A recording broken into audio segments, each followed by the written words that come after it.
우리는 역사상 가장 중요한 시점을 지나고 있습니다.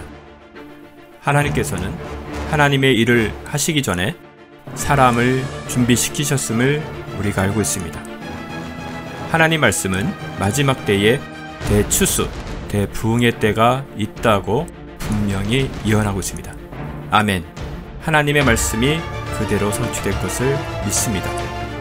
예레미야 눈물은 잠자는 교회와 영혼을 깨우기 위해 노력하고 있습니다. 이 가슴 뛰는 일에 함께 하길 원하시는 분은 카카오 채널로 연락 주시기 바랍니다.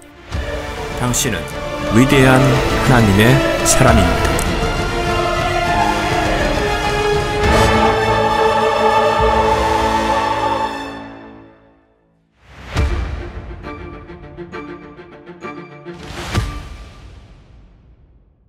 시편 50편 13절부터 19절까지. 자, 우리 같이 합독하시겠습니다. 13에서 시작. 내가 수소의 고기를 먹으며 순념소의 피를 마시겠느냐? 하나님께 감사의 제사를 드리며 지극히 높으신께 내 서원을 갚으라. 고난의 날에 나를 부르라. 내가 너를 구해낼 것이요 너는 나를 영화롭게 하리라. 그러나 악인에게는 하나님이 말하노라. 내가 내 규례들을 선포하기 위하여 내 언약을 내 입에 두기 위하여 내가 무엇을 행하여야 하겠느냐? 교훈을 싫어하고 내 말들을 내 뒤에 던지는도다. 내가 도덕을 보면 그와 동조하고 간음한 자와 한패가 되며 내 입을 악에게 주고 내 혀는 속임수를 바라는 도다. 아멘. 되게 복잡해 보이고 어려워 보여도 굉장히 단순한 이야기입니다. 49편부터 51편까지 이렇게 긴밀하게 연결이 되어 있다고 여러 번 말씀드린 적이 있죠. 50편 오늘 금방 읽었던 내용은 그러니까 우리 뭐 이렇게 예를 들어서 뭐 감기가 걸렸는지 안 걸렸는지 아니면 무슨 전염병이 걸렸는지 안 걸렸는지 그거 알려면은 키트를 가지고 자가 진단을 하면 지금 걸렸구나 안 걸렸구나 이렇게 알듯이 오늘 금방 읽었던 이야기는 마치 자가 진단하는 그런 내용입니다. 우리가 이제 알쏭달쏭할 때가 참 많지요. 내가 정말 진심으로 믿고 주님을 따라가 살아가고 있는 건지 아니면 내가 정말 말로만 믿는다고 하나님 앞에 고백을 하고 실제는 내가 믿지 않는 건 아닌가 이런 생각이 뭐 우리 신자들에게 왜 안 들겠습니까? 그런 생각이 들 수 있죠. 이제 그 부분에 대해서 오늘 이 본문은 진심으로 믿는 자에게 나타날 수밖에 없는 현상들을 또 말로는 믿는다고 고백을 하고 있지만은 실제로 믿지 않는 자들에게 나타나는 증상 뭐 이런 부분들에 대한 그러니까 자가 진단에 대한 기준을 우리에게 제시하고 있는 메시지다라고 생각을 하고 오늘 이 내용을 들으시면 오늘 이 본문이 우리에게 하시고자 하는 메시지가 뭔지 여러분들이 쉽사리 접근할 수 있으리라 생각이 됩니다. 시편은 우리에게 참 큰 유익을 주지요. 어떤 유익을 주느냐면 우리가 시편에 있는 이야기는 이런 말씀입니다. 바울이 한번 로마서를 기록하면서 이런 말을 한 적이 있거든요. 여러분 우리 모두 알고 있는 이야기입니다. 내 안에 있는 사람, 속 사람은 하나님의 말씀을 따라가려고 하지만 내 겉사람은 거기에 순응하지 못하도록 여기 계속 내 안에 갈등이 있다. 오호라 나는 곤고한 사람이라 누가 나를 여기서 건져주랴. 여러분 이 고백한 거 아시죠? 이게 우리 신앙생활하고 있는 우리 성도들 안에 있는 내적 갈등이거든요. 그 갈등이 아무것도 안 하는 게 아니라 갈등이 큰 일을 한다는 걸 아셔야 되는 것입니다. 갈등이 있다는 것은요, 내 안에 싸움이 있다는 거거든요. 싸움이 있다는 것은 뭔가 상대가 없으면 싸움이 안 일어나는데 상대가 있기 때문에 싸움이 일어나는 거겠죠? 주인이 한 사람이라면 무슨 싸움이 있겠습니까?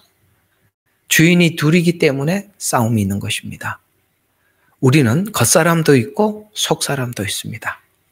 이 속사람은 예수님께서 십자가에 죽으시고 보내주신 성령님의 사람입니다. 그걸 보고 우리는 속사람이라 이렇게 표현을 합니다. 우리는 육신을 가지고 있습니다. 육신은 정욕이 있고 정욕도 있고 욕심도 있지요.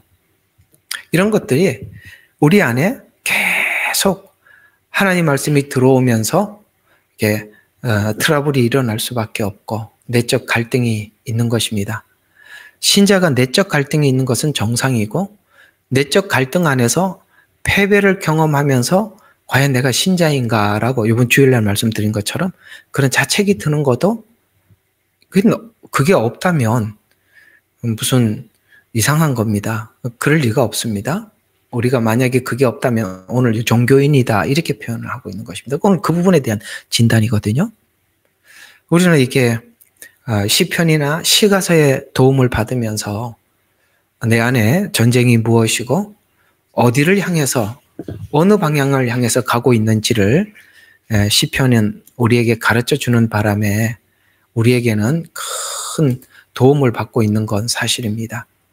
그런 의미에서 오늘은 13절부터 하나하나 살펴보면서 내가 말로는 하나님 앞에 신앙 고백을 하면서 삶으로는 그렇지 않는 그런 것이 있는가 우리가 한번 살펴보도록 하겠습니다. 여기 지나가다 보면 이런 말씀이 하나 있어요. 19절 오늘 읽었던 마지막 절 한번 보시죠.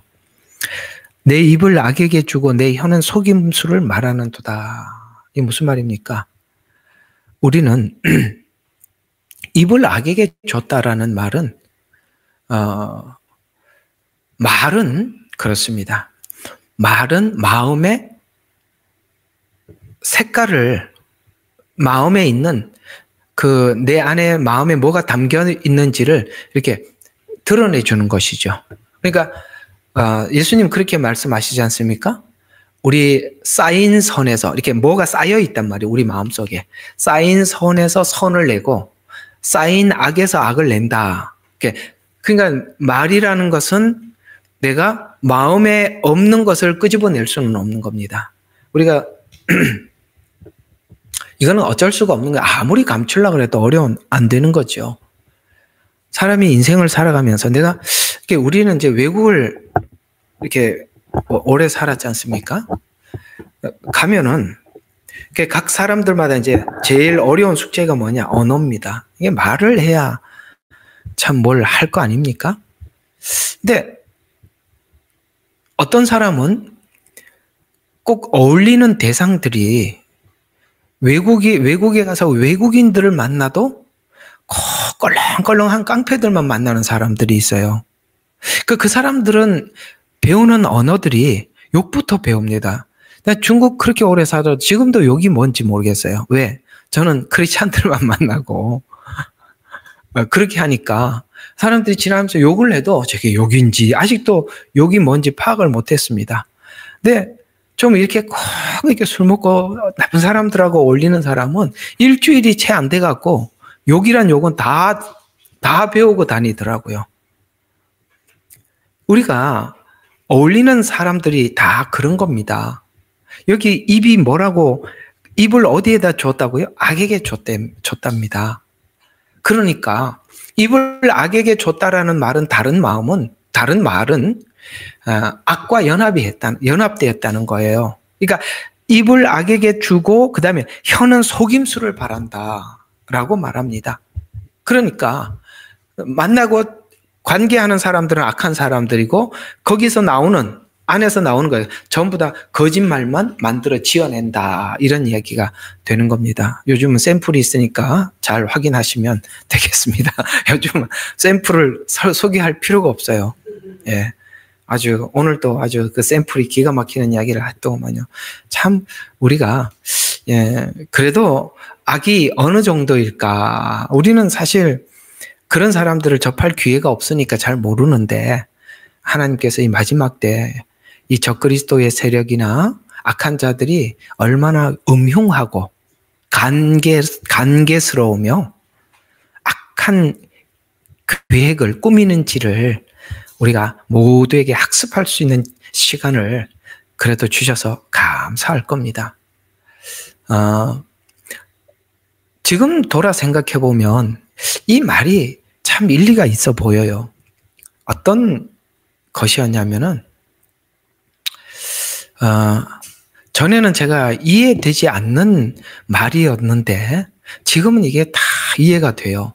이게 어떤 이야기였었냐면은 저는 이게 목회를 하기 전에 이상한 목사님을 만나본 적이 없어요.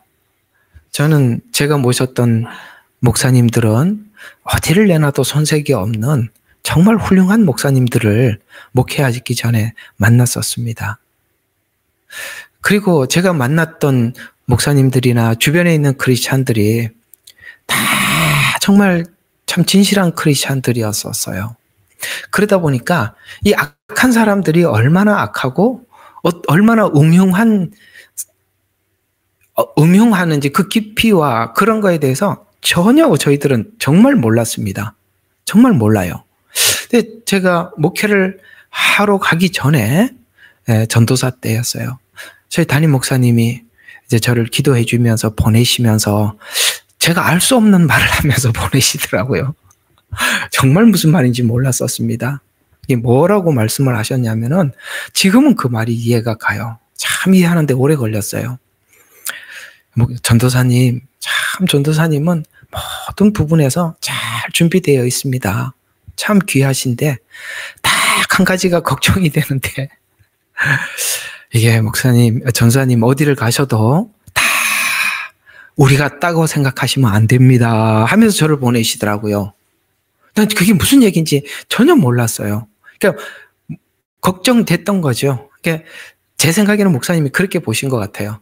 이 사람들이 악한 사람들이 얼마나 악한지 얼마나 음흉한지 그런 걸 겪어본 적이 한 번도 없으니까 혹시나 그런 사람들을 만날까 싶어서 엄청 걱정하고 보내신 거예요. 웬일입니까? 가서 만났어요. 진짜로. 우리는 정말 몰랐어요. 야, 이게 몇 번 딱 지나고 경험하고 나니까 화들짝 놀랐어요. 근데 아직도 잘 몰랐는데 요즘 아주 그냥 우리 한국에서 이 악한 수준은 이 정도입니다 하고 보여주신 분이 계셔서 이제는 제가 이제 다 이해가 갑니다. 그렇습니다. 사단이 얼마나 가증스러운지를 우리가 알아야 하는 것입니다.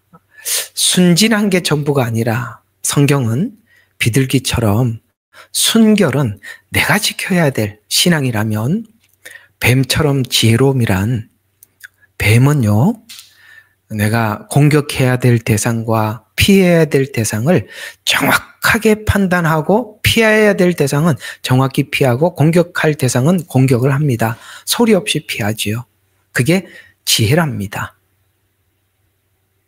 우리가 그것도 알아야 되는데 필요한 것 같아요.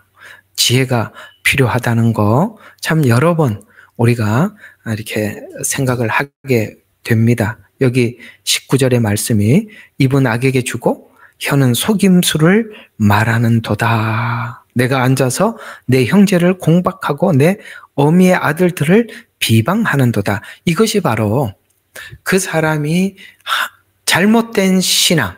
그러니까 말은 믿는다고 하면서도 그 마음속에는 믿음이 없다는, 하나님과 아무런 관계가 없다는 증거로 형제를 공박하고 어미의 아들들을 비방하고, 우리가 언어를 들어보면 그 사람이 그 마음에 뭘 쌓아두고 있는지 파악할 수 있어요. 그나마 그래도 마음이 착한 사람들이야 있는 그대로 표현하고 있는 그대로 말을 하겠지만, 음흉한 사람은 속이겠죠. 그걸 볼 수 있어야 되는 거죠. 그게 참 어렵지만 그래서 하나님이 지혜를 가지라고 부탁하시는 거거든요. 자, 어쨌든 13절부터 한번 다시 하나하나 보도록 하겠습니다. 오늘 이제 이런 이야기가 되는 것입니다. 신앙의 관계가 잘못 설정되어 있다면 거기서 나오는 현상 중에 하나가 내가 하나님과 관계가 신앙이 잘못 설정되어 있을 때 신앙의 표현이 종교적인 형태로 나오는 거. 종교적인 형태로 나온다는 거 여러 번 설명해서 이해하시리라 생각합니다. 그저 빠지지 않는 예배, 빠지지 않는 기도 생활, 그냥 종교적으로 하나님 앞에 뭐를 하지만 오늘 여기 온전한 신앙생활은 관계에서 나온다라고 이야기를 하죠. 그렇죠? 여기에 이제 뒤에 쭉 보면은 사람들과의 관계 속에서 나타난다라고 이야기를 하고 있는 것입니다. 그렇습니다. 우리가 입으로만 예수 믿는 것과 마음으로 예수 믿는 것은 그렇게 사람들과의 관계 속에서 분명히 드러나는 것입니다. 그래서 13절에 보면 그렇게 종교적인 형태로 나타나서 그것으로 신앙을 유지하려고 하는 자들을 향해서 하나님께서 오늘 12절과 13절 같이 묶여 있는 이야기니까 한번 같이 봐요. 내가 설령 굶주릴지라도 내게 말하지 않으리니 이는 세상과 거기 충만한 것이 다 내 것이기 때문에 내가 수소의 고기를 먹으며 순념소의 피를 마시겠느냐? 이건 뭐죠? 제사를 드릴 때 쓰이는 제물들입니다. 그러니까 내가 너한테 계속 무슨 기도만 받자고 했느냐? 내가 언제 너 와서 예배만 드리라고 했느냐? 라고 이렇게 이야기하는 것과 같습니다. 물론 그것이 우리가 신앙생활하는 사람들이 기도하는 것, 예배하는 것, 찬송하는 것, 우리 교회 와서 하는 이 수많은 봉사들, 그 다음에 헌금하는 거, 이런 거, 그걸 하나님께서 하지 말라는 게 아니에요. 그러나 그것밖에 없다는 그 자체는, 그것밖에 없다는 것은, 그건 심사숙고 해봐야 된다. 정말 나하고 관계가 있는지. 교회에서는 누가 봐도 훌륭한 신앙생활을 하는 사람인데 바깥에 가서 사람들의 평판이 어떠냐, 그걸 한번 물어보고 있는 것입니다. 여러분 어떠세요? 바깥에 있는 사람들은 여러분들이 크리스찬으로서 인정을 해줍니까? 진짜 인정을 받아야 될 곳은 가정이거든요. 가정에 있는 부모나 형제들이 나를 크리스찬으로 인정을 해주면 그 사람은 진짜입니다. 그런데 교회에 와서는 누구보다도 예배 열심히 다니고 기도 잘하는데 참 기가 막히는 사람들 여러분 상상을 해보시면 이해가 되리라 생각이 듭니다. 오늘 여기 제사를 드리는 이스라엘 백성들에게 제사에 대한 잘못된 생각을 지적하는 것으로 이스라엘 백성들은 신에게 바친 음식을 신들의 음식이라 생각해서 얼마나 좋은 제물을 바치는가에 따라서 신이 만족의 정도가 다르다고 생각을 했어요. 그래서 신은 자신들이 드린 제물의 만족에 따라 축복의 정도가 다르다고 생각해서 이렇게 정성을 다하는 겁니다. 예배에 정성을 다하고 제사에 정성을 다하고 그러는 겁니다. 그런데 이거는요, 인간이 그러니까 하나님 말고 그냥 일반적으로 인간이 신을 생각하고 있는 자연스러운 발상에 지나지 않는 거예요. 이걸 보고 인간이 가지고 있는 자연적 종교성이라고 이야기하는 겁니다. 인간이 가지고 있는 자연적 종교성은 신은 능력이 있고 인간은 그 능력을 얻기 위해서 정성을 다하는 겁니다. 이게 기본적으로 하나님을 모르는 사람들도 일반적으로 가지고 있는 종교성이라고 하는 것입니다. 우리가 하나님을 그런 정도로만 이해를 하고 있다면 하나님을 많이 오해하고 있는 것입니다.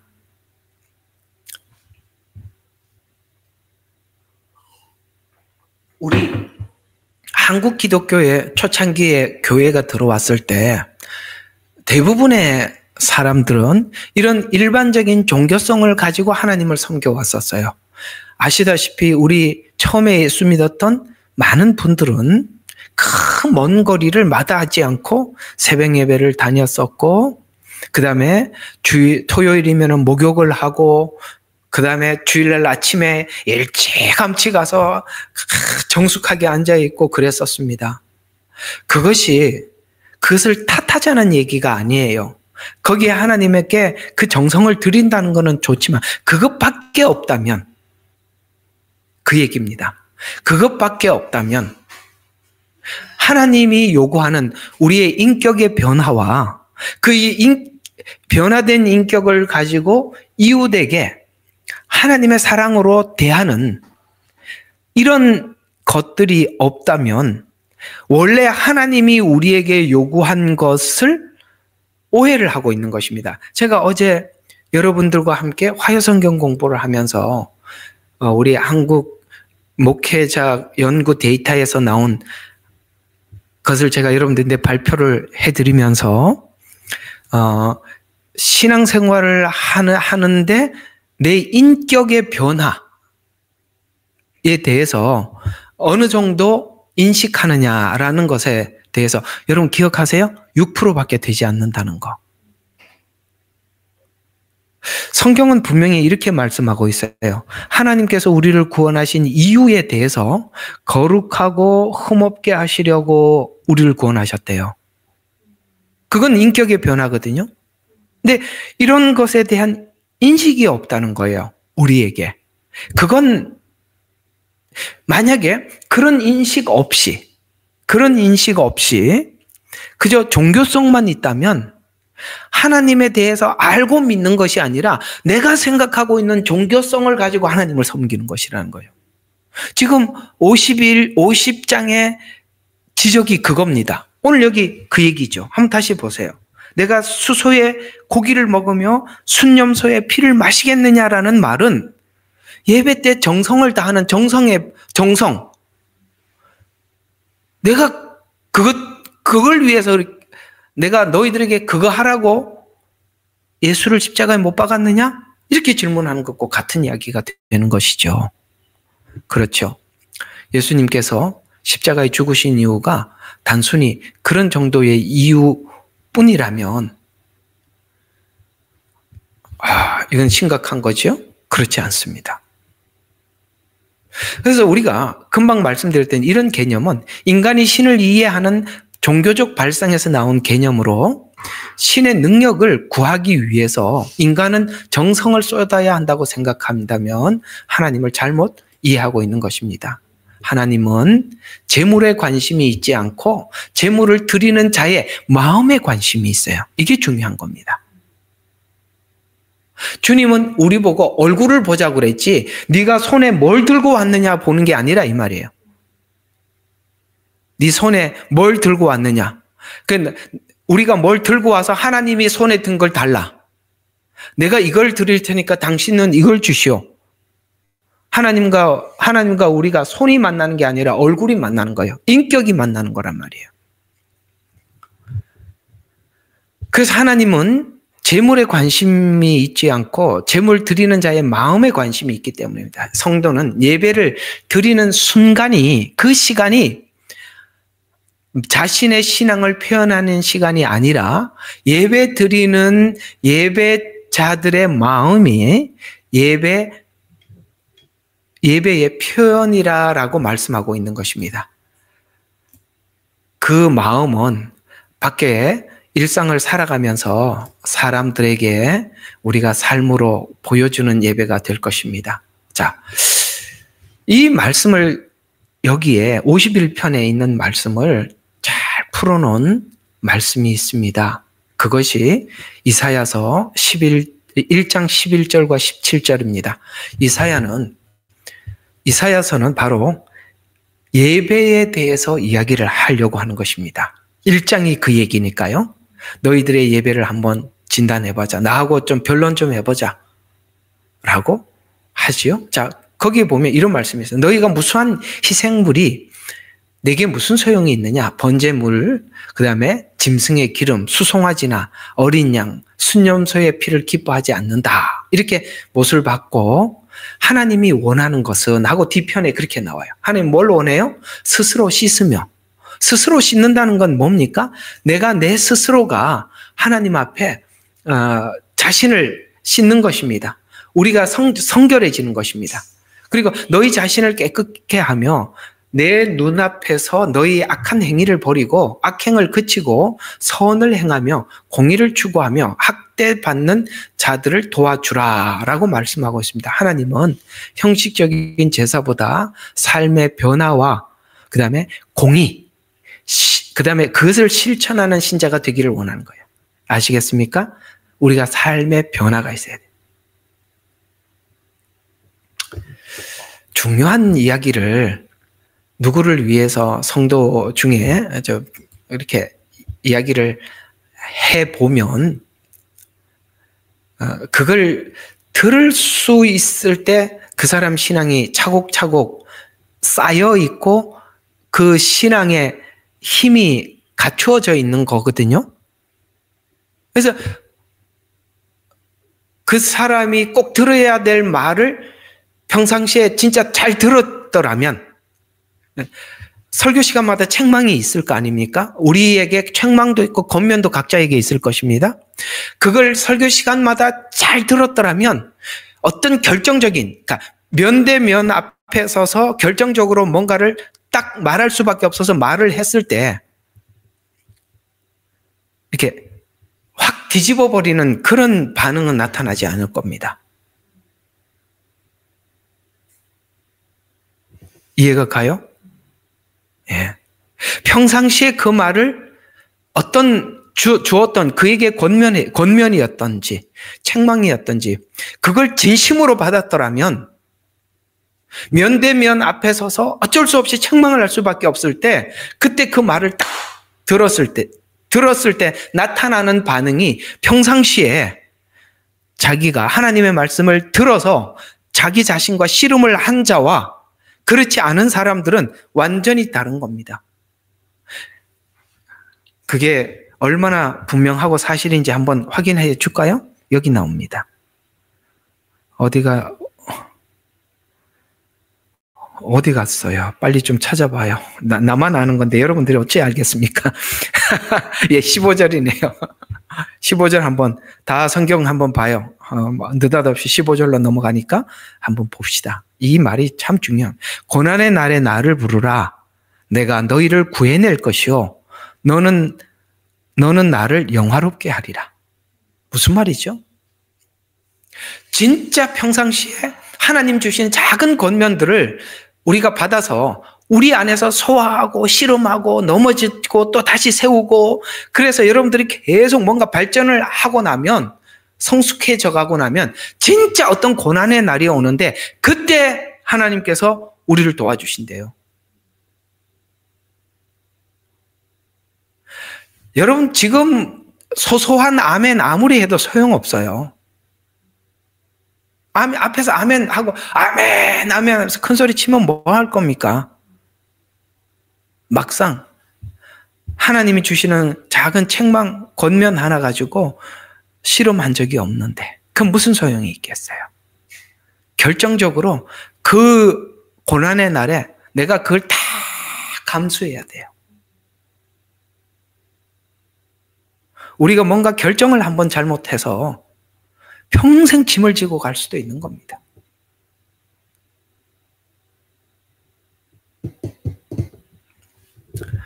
미가서 6장 6절과 8절에도 이렇게 이야기합니다. 참 얘들아 정말 하나님이 원하는 게 뭐냐라는 질문을 하죠. 내가 무엇을 가지고 주 앞에 나가며 높으신 하나님께 경배할까? 사람아 주께서 선한 것이 무엇인지 내게 보이셨나니. 그게 뭐죠? 그게 선한 게 뭐죠? 하나님의 인격성. 하나님의 인격 안에 사랑을 담아서 보여줬잖아요. 하나님의 세상을 이처럼 사랑하사. 하나님의 인격을 하나님은 지금 인격을 열어 보여줬는데 나는 수송아지나 순념소나 이해가 가요? 그냥 그런 걸로 화답을 해.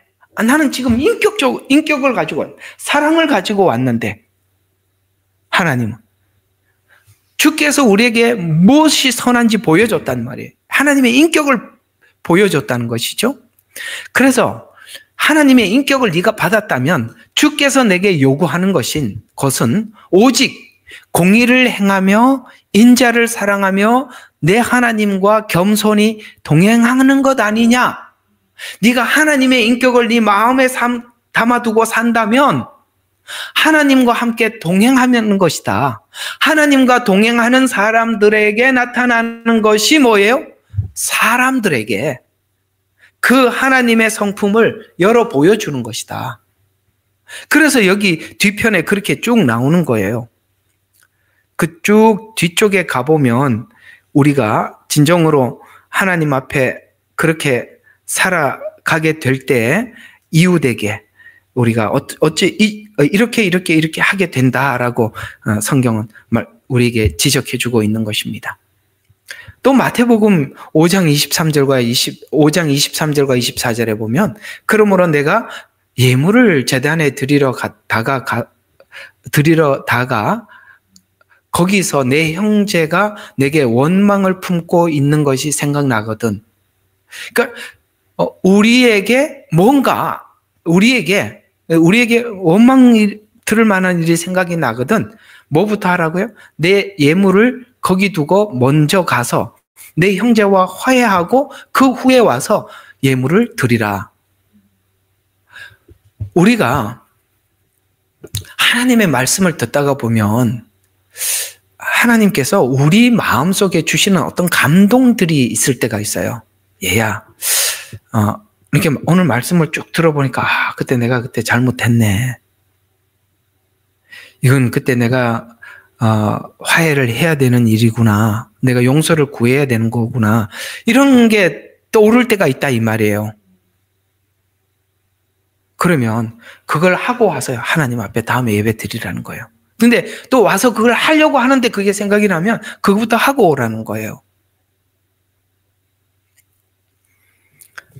그만큼 하나님 사랑과 이웃 사랑은 그야말로 이렇게 나누어질 수 없는, 누구는 하나님은 사랑하는데 사람은 별로야, 이렇게 할 수는 없다는 것이죠. 예.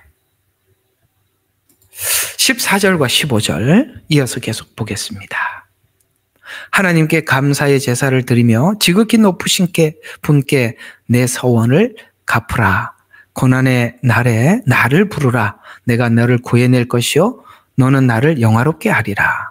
자, 8절과 13절 그 앞에 있는 내용은 제사 자체가 무가치하고 하나님도 관심이 없다는 표현으로 계속 반복했어요. 그냥 하나님 앞에 예배나 드리고 그냥 종교 생활하는 거, 이 무가치하다라고 계속 반복해서 쭉 설명을 해왔었어요. 8절부터 13절이에요. 그래서 이 내용은 제사 자체만을 원하셔서 제사를 드리고 드리고 있는 이스라엘 백성들을 교훈한 내용인데, 하나님은 제사 자체를 무시하는 것이 아니라 제사 때 드리는 제물을 통해 자신의 마음을 담아 하나님을 경외하는 마음을 갖게 하는 것입니다.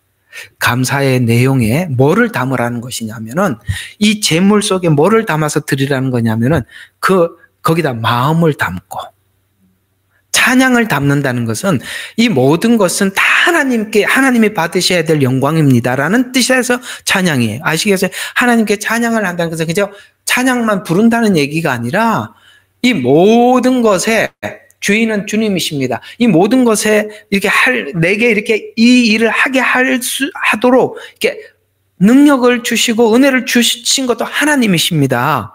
라는 이게 하나님께 모든 영광을 돌린다는 뜻에서 찬양입니다. 감사, 경배를 담아서 그걸 담아가지고 제사라는 형식 속에 담아서 드리라는 거예요. 함부로 그냥 틀 없이 드리는 게 아니라. 그러니까 우리가 예배라는 게 그래요. 예배를 보면은 우리가 처음에 와서 찬양으로 하나님 앞에 마음을 준비를 하고, 예배 형식은 어느 교회는 이렇게 형식을 잡아서 예배를 드릴 수도 있고 저렇게 드릴 수도 있어요. 그거 가지고 너무 그렇게 할 거는 없어요. 아시겠어요? 야, 이렇게 예배 순서가 이러니까 이단이다, 이렇게는 하지 말자고요. 왜냐하면 성경에는 예배 순서에 대해서 나온 게 없어서 그걸 앞으로 놓고 뒤로 놓고 그거는 상관이 없어요. 뭐 기도가 앞으로 갈 수도 있고 뒤로 갈 수도 있는 거지. 아, 누구는 뭐 앞에다 넣기 때문에 이상하고 누구는 왜 뒤에다, 그렇게 하지 말. 그거는 의미가 없는 거고요. 주님이 그 얘기를 하는 게 아니에요. 그 얘기를 하는 게 아니라 예배라는 틀, 예배라는 순서 안에, 자, 기도 시간에는 누군가가 기도를 하면 그 기도에 모두 다 공감해서 같은 마음으로 아멘하고, 찬양을 부르면 그 찬양의 가사 속에 내 마음을 하나님 앞에 가사와 함께 올려드리고, 이해가 가세요? 말씀을 들을 때는 하나님 면전에서 그 말씀을 듣는 것 같이 간절하게 듣고, 앉아서 예배나 드리고 찬송만 부르고 기도만 하고 가는 게 아니라 거기에 이게 담겨 있으라는 거예요. 감사가 담겨 있고 찬송이 담겨 있고 경배가 담겨 있으라. 하나님은 그걸 담아서 오라는 것이죠. 그거 없이 그냥 수송아지 가져왔습니다, 양 잡아 드립니다, 그게 그러라고 그렇게 한 거 아니다라는 이야기가 되는 것입니다. 여기서 이야기하고 있는 하나님의 권면은 전인격적인 예배가 되라. 지정의가 다 담기는 거예요. 그 지가 담겨 있는 거야. 머리로 하나님 앞에 처음부터 공감하고 고백하는 겁니다. 마음을 드리는 거예요. 그리고 의지까지 드리는 거예요. 그게 바로 전인격적 예배라고 표현하는 것입니다. 하나님의 은혜에 감사하고 하나님을 신뢰하는 인격자가 되기 위해서는 하나님께서 행하신 일들을 찬양하고 감사하고 경배할 때, 잘 들어요, 그때 서원을 이행하게 된다는 거예요. 그 서원은 뭐지요? 내가 하나님의 자녀 된 자로서 이러이러한 인생을 살아 드리겠습니다, 제가 이렇게 살겠습니다 라고 하나님 앞에 고백했던 것들이 하나님께 진정한 감사와 찬양과 경배가 있을 때 드디어 우리가 하나님 앞에 고백한 삶이 진짜가 되는 것이다, 이 말이야. 그거 없이 서원을 이행해 놓으면, 앞에 있는 이거 없이 서원을 이행해 놓으면 간증만 남아서 어디를 가도 뭐가지 뻣뻣하게 간증하러, 나 이래갖고 하나님 앞에 말이야 1,000번제를 드렸더니 이렇게까지 부자로, 아주 그렇게 또 뻣뻣하게 간증하러 다니는 사람 많습니다. 아이고, 그거 전 모르겠습니다. 하나님 어떻게 생각해요? 저는 분명히 그건 하나님 성경 전체와 그 사람 모가지 뻣뻣한 거하고 둘을 맞춰보면 전혀 하나님하고 아무 상관이 없어요.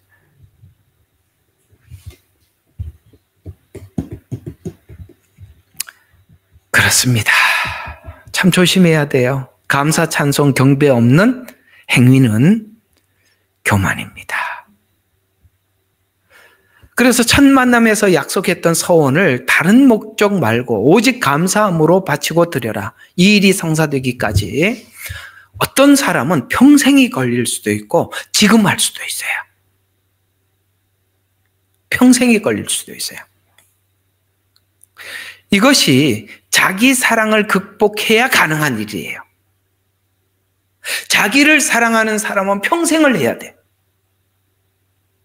자기를 부인하는 사람은 지금도 가능해. 그러니까 신앙의 속도는 겸손과 교만에서 다른 거예요. 모두 다 하나님 말씀 듣고 있지만 내 마음이 교만하면, 내 마음이 나를 자랑하면, 자기를 사랑하면 평생 가는 거고, 자기를 부인하면 지금부터 출발할 수 있는 거예요.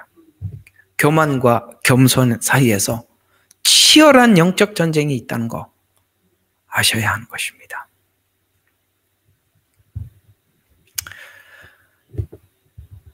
보든지 안 보든지 언제나 동일한 모습으로 섬기는 성도. 형식과 내면 둘 중 하나도 버리지 말고, 내면도 버리지 말고 형식, 틀도 깨트리지 마라. 아이고, 나는 교회 가보니까 교회는 다 엉터리라. 나는 내 혼자 신앙생활 잘 형식을 다 깨버리고, 그게 형식이 깨진 거거든요. 형식은 다 깨고 나는 내 마음대로, 나는 내대로 하나님 잘 섬기면 되지 뭐. 그러니 수송아지 뭐 드리고 뭐 그럼 절차가 왜 필요해? 마음이면 되지 뭐. 여러분, 불신자들도 마음으로 예수 믿는 사람 많아요.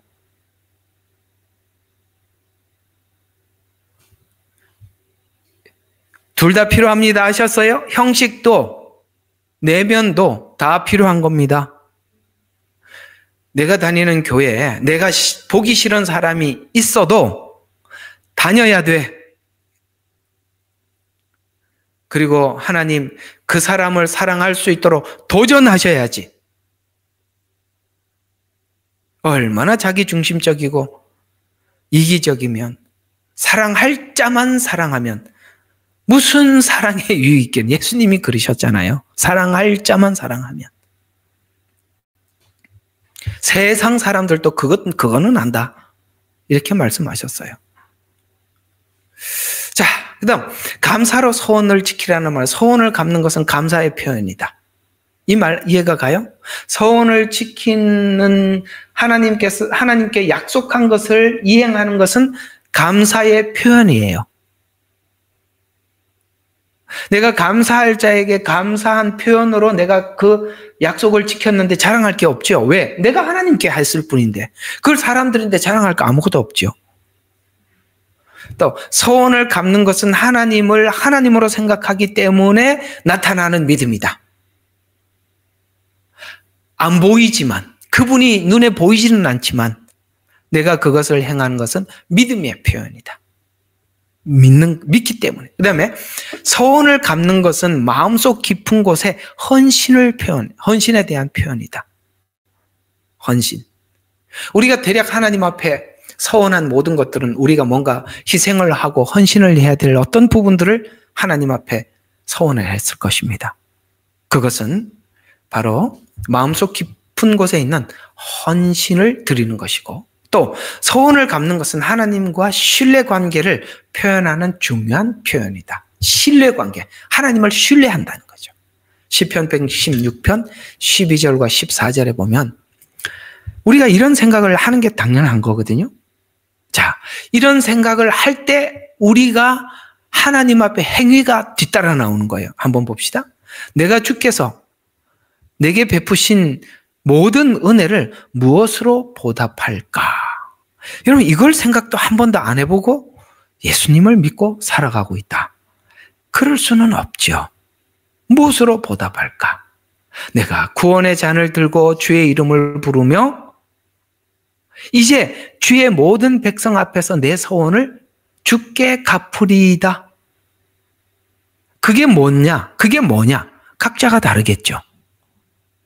그게 뭔지는 각자가 다르겠죠.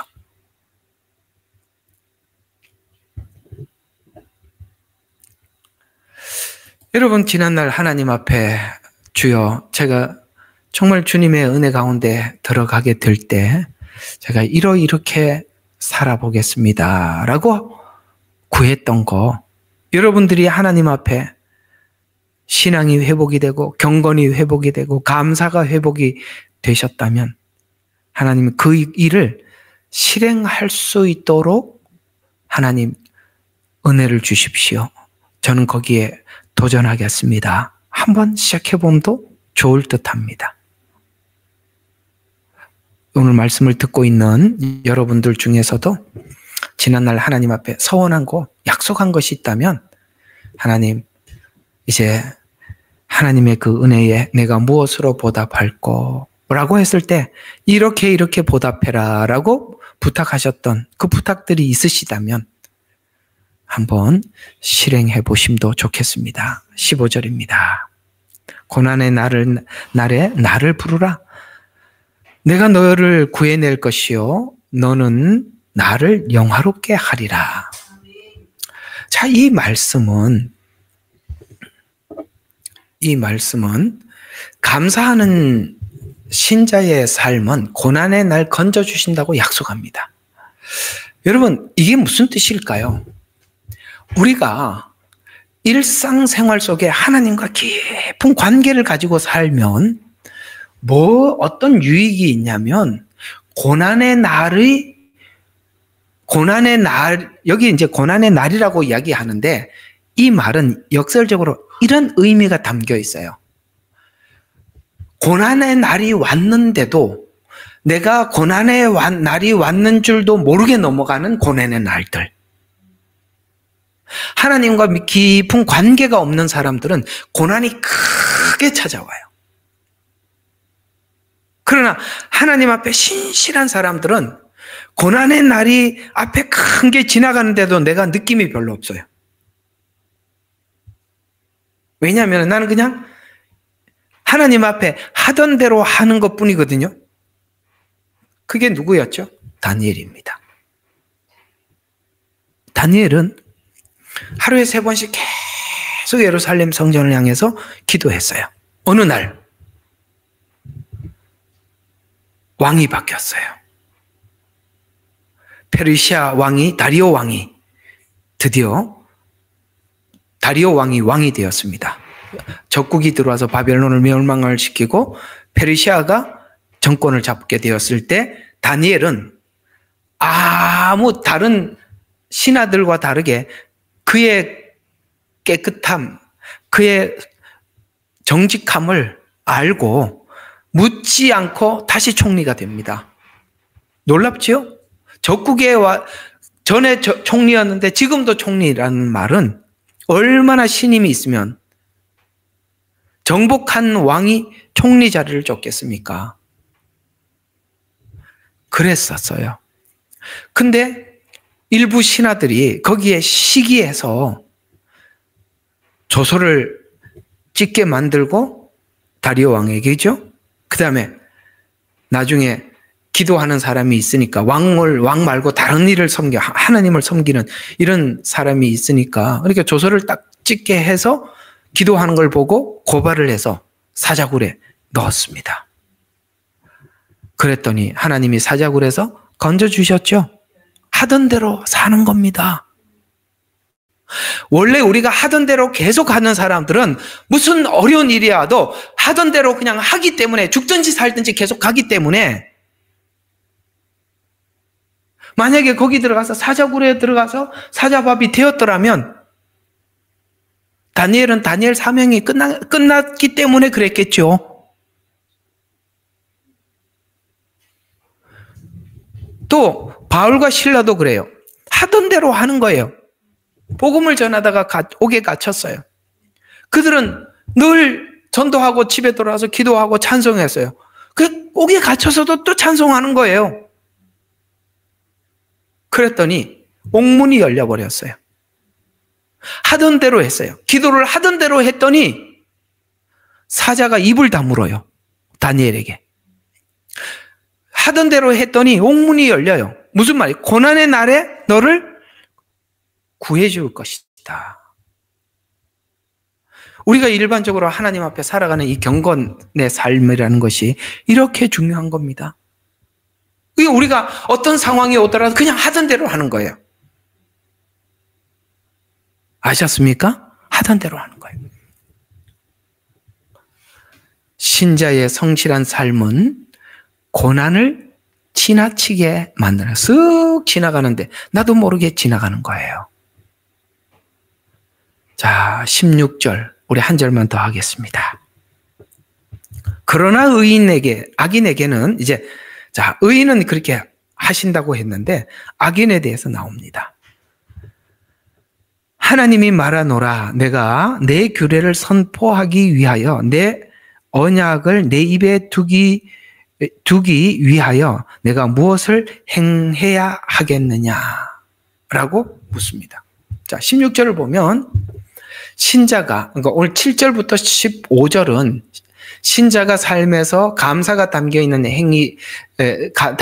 행위를 드러내야 한다고 말씀을 드렸다면 이제 그 지금까지 감사하고 소원을 갚고 그걸 얘기했더라면 이제 여기서 지금부터 16절부터 21절은 악인에 관한 이야기가 등장합니다.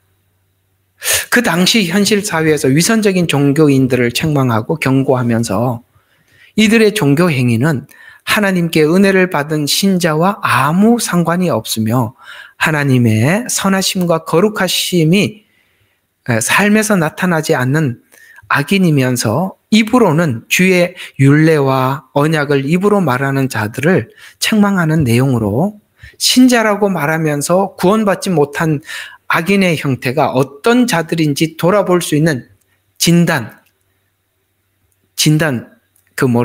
그 테스트기란 말이에요. 오늘 여기 너는 어떤 말씀을 마음에 두고 있느냐라고 묻는 겁니다. 여러분, 하나님과 관계가 없는 사람들의 특징은요, 아무리 설교를 해도 말씀을 마음에다 담아두지 않아요. 두 번째 어떤 현상이 나타나느냐면, 설교를 하면 자기 복음으로 그 자리에서 편집을 합니다. 목사님은 그렇게 많이 나는 그렇게 생각 안 해. 이렇게 이제 그 자리에서 바로바로 딱딱 정리를 해버리거든요. 하도 많이 겪어서 잘 압니다. 아무리 가르쳐도 성경이 그러죠. 항상 배우나 마치 결코 진리에 이르지 못하는 것입니다. 배우면 뭐합니까? 그래요. 너는 어떤 말씀을 마음에 두고 있느냐라고 묻습니다. 여러분, 오늘도 여러분들에게 마음에 둘 말씀이 있었나요? 그러면 여러분들이 하나님 앞에 있는 것입니다. 또 말씀을 전할 마음이라도 있는 것인가? 두 번째는 뭐냐면, 첫 번째 그 말씀이 내 마음속인데, 말씀이란 좀 특이해서 말씀은 살았고 운동력이 있어요. 하나님의 말씀이 들어와서 가만히 지식으로 남아있질 않아요. 움직인다니까. 마음이 막 뜨거워서 견딜 수가 없고 가만히 있을 수가 없어요. 마음이. 그러다 보니까 내 안에서도 움직이지만은 누구를 보면 말을 해주고 이게 막 견딜 수가 없는 거예요. 그런 거예요. 그래서 오늘 두 번째 묻는 게 말씀을 전할 마음이 있는가? 세 번째, 그렇다면 말씀을 전하기 위해서 너는 마음에 둔 말씀이 무엇이고 무엇을 실천하고 있느냐라고 질문하는 겁니다. 이 질문이 바로 진단 키스트라는 거예요. 첫 번째 뭐라고요? 어떤 말씀을 두고 있느냐? 두 번째, 전할 말씀이 있느냐? 그 다음에 세 번째, 실천하고 있느냐? 이렇게 세 가지를 묻고 있는 것입니다. 위선적인 삶을 계속 살고 행함을 위해서 노력하지 않는다는 것은 말로만 구원받았다고 생각하는 것이지, 오늘 성경 지적대로 표현하자면 너는 구원받은 상태가 아니다라고 성경은 진단해보라 라고 부탁을 하고 있는 것입니다. 자, 오늘 이야기들을 정리를 한번 해보겠습니다. 하나님은 우리가 예배를 드리는 형식이나 틀이나 이런 것들을 무시하는 것은 아닙니다. 근데 문제는 그것만 전부인 게 문제죠. 그것이 하나님을 잘 섬기는 예라, 바리새인들이 그렇게 생각을 하고 살았는데요. 그건 하나님 앞에 책망을 받았던 이야기지. 아니, 우리 잘 알고 있지 않습니까?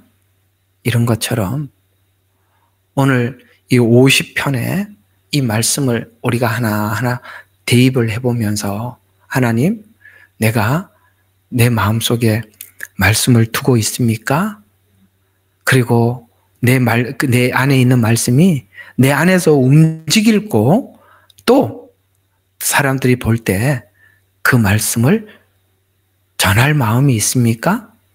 세 번째, 내 안에 있는 이 말씀을 실천하기 위해서 몸부림치고 있습니까? 그것을 늘 성공하라고 하나님이 말씀하시는 게 아닙니다. 실패하더라도 7전8기 정신으로 일어서서 하나님 앞에 더 나가려고 하는가라고 성경은 우리에게 질문하고 있는 것입니다. 오늘 여러분들에게 진단 키트를 드렸습니다.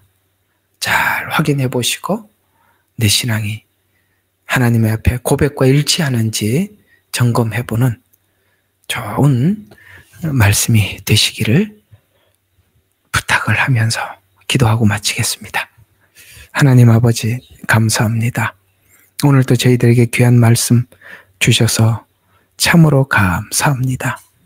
잔잔히 들려주시는 이 귀한 말씀 한마디 한마디 아버지 하나님 흘러 지나가지 않게 해주시고 내 안에 고인물이 되어서 내 안에서 싸우게 해주시고 또한 아버지 하나님 이기고 승전가를 부를 수 있도록 도와주시며 하나님 그 말씀을 하나 둘 실천해 나감으로써 하나님 그리스도의 선한 장성한 분량에 이르도록 하나님 우리의 삶을 지켜 인도하시고 보호하여 주시옵소서. 예수님 이름으로 기도합니다. 아멘. 예레미야의 눈물은 시대에 맞는 말씀 선포와 변질되지 않은 순수 복음을 외치고 있습니다. 함께 연결되어 하나님께 예배드리며 이 마지막 때에 하나님께 쓰임받길 원하시는 분은 카카오 채널로 연락 주시면 연락드리도록 하겠습니다. 고정 댓글에 채널 경고와 착제에 대비한 예비 채널과 제2채널 링크를 올렸습니다. 이 채널 또한 구독 부탁드리겠습니다. 감사합니다. 우리는 역사상 가장 중요한 시점을 지나고 있습니다. 하나님께서는 하나님의 일을 하시기 전에 사람을 준비시키셨음을 우리가 알고 있습니다. 하나님 말씀은 마지막 때에 대추수, 대부흥의 때가 있다고 분명히 예언하고 있습니다. 아멘. 하나님의 말씀이 그대로 성취될 것을 믿습니다. 예레미야 눈물은 잠자는 교회와 영혼을 깨우기 위해 노력하고 있습니다. 이 가슴 뛰는 일에 함께 하길 원하시는 분은 카카오 채널로 연락 주시기 바랍니다. 당신은 위대한 하나님의 사람입니다.